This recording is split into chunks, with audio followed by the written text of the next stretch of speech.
Hi, good evening, folks. Game day. The boys are back in action, and we got some big games coming this week. Let's get right into it as the boys are in Colorado late tonight. Coming up.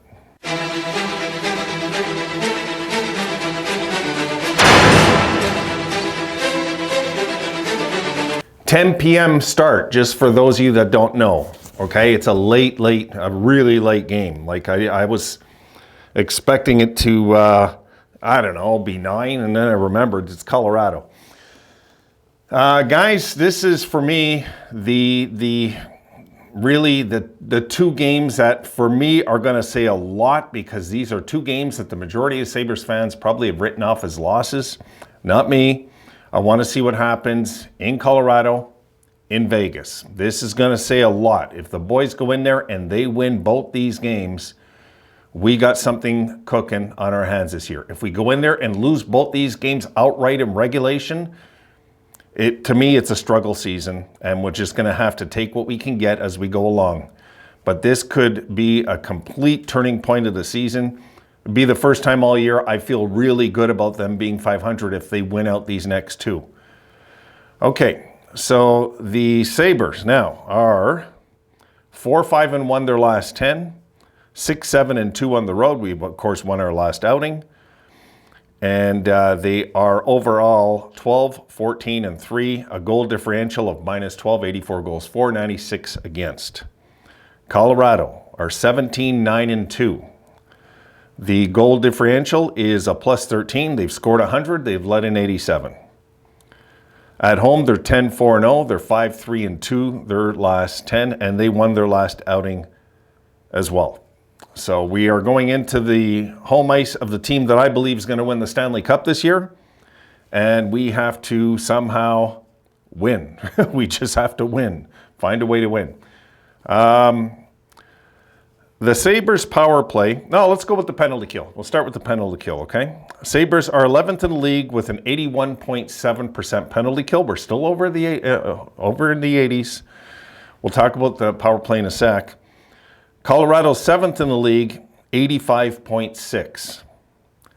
It's not like they're destroying it either. They're right there in the top 10. Well, we're 11th. You know, say the top 12. Nobody's in the 90s anymore in penalty kills. So the league's catching up.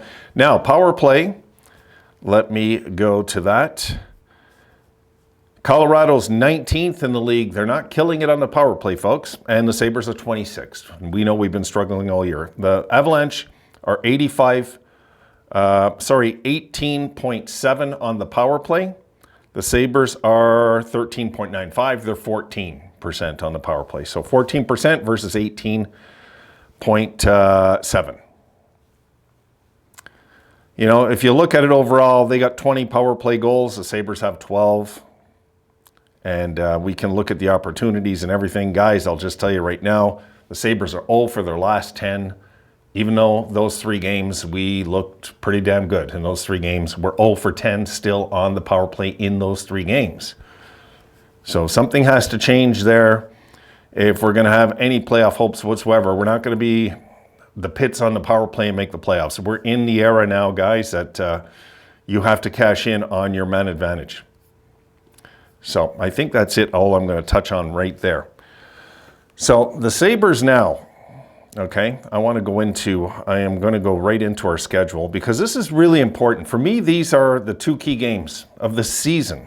The 2 key games of the season are these 2 games, because if we sweep them out, we swept out everybody in their home ice when it comes to the first place teams in the league. This is really, really huge what we can. Then we're in Arizona on this West Coast swing. We got a 3-game trip: Colorado, Vegas, Arizona. So if the Sabres can somehow get this game, it sets up a showdown going into Vegas.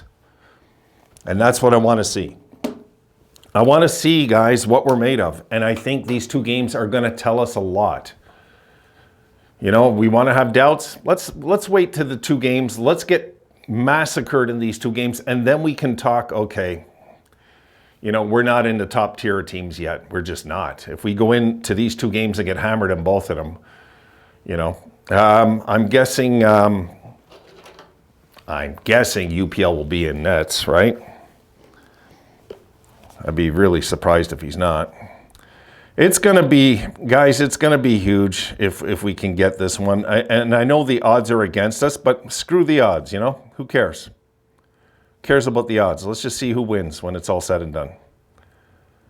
And it doesn't have the 5 points because it's still kind of early. It's a late game. If we can get this one, for me, it really sets up the possibility of the season completely turning around next game. Because if we can win out these 2 games, I don't care what the 500 record says, I'm not going to feel like we're a 500 team anymore. All of a sudden. We just won in Boston. That means we just won in Colorado, Vegas. Like, something's cooking for sure if we win these 2 games. Now, to do that, we're going to need the power play. Power play has to kick in at some point, guys. We can't just keep doing the 0 for 4 thing every night. Sooner or later, we need some power play goals. This game that we just played, I think, well, not really so much the last game, but there's games that we're playing that it could have been completely different outcomes if we had any kind of a power play on this team this year. There's a lot of games I think we can look back on. So what's important now, I think, get this win. Let's set up like a showdown with Vegas. And if we get these 2, you know, I'm hyped. I feel good about their chances. Call me optimistic, call me delusional. I'm optimistic. I really believe that I think they can go in there and win these 2 games, the way they're playing lately. It just feels like Levi's got his game going. UPL had his game going before he went down. And we just look very competitive right now. I just want to wait, I guess, till after the game and we'll talk about it. But I'm excited more than I am worried. I'm more excited going into these 2 games. And yeah, I could be setting myself up as a fan for a real letdown, I know. But guys, I've went through so much like you guys the last decade. I'm not too fazed by it, really. I'm not that intimidated of what could go wrong, because everything that could go wrong for this franchise the last 10 years has. So why should I even stress about this? I might as well just enjoy this as an opportunity that we're walking into, that if we do happen to take these 2 games, this franchise, in my opinion, has matured to a different level that they weren't at last year. Even though we had 91 points, it would be different this time around. This time around would just be a little different. It's just how it feels. It feels like if they can get these games, something can really change once and for all. And I'm not too worried about anything except what kind of compete are we going to walk in with? Because if we can walk in with compete, we can skate with the best of them, guys. So why should we really stress about anything except, are we going to compete? Every aspect of the game, though. And I'm talking like defensively, physically. We have to do this. We've got a chance in front of us that we can finally cash in on. And you know what? I think a lot of you folks would feel really good about the team finally if we win both these games. Not one, both. If we win one and lose the other, we'll take it. I mean, yeah, of course we'll take one of these 2 and walk away happy. But let's get both. Let's get both of them. And get the season ready to really be on track all of a sudden. Because it would be if we won both. My thoughts there. All right, guys. See you in the post game. Here's to both. See you tonight.